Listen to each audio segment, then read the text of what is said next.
ඔයාගේ ෆෝන් එකෙත් ස්ටෝරේජ් එක ෆුල් වෙලාද? එහෙනම් බලන්න මේ මෙතඩ් යූස් කරලා ඔයාට ෆ්‍රී ස්පේස් එකක් හදාගන්න පුළුවන්ද කියලා.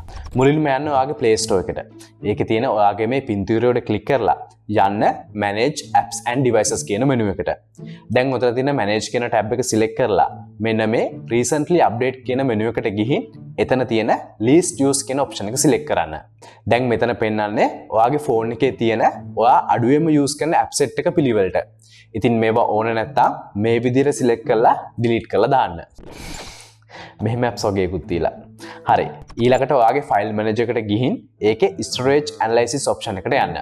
එතන පහළම තියෙන මේ large file කියන option එකට ගිහින් එතන තියෙන ඔයාට අනවශ්‍ය file ටිකක් delete කරගන්න.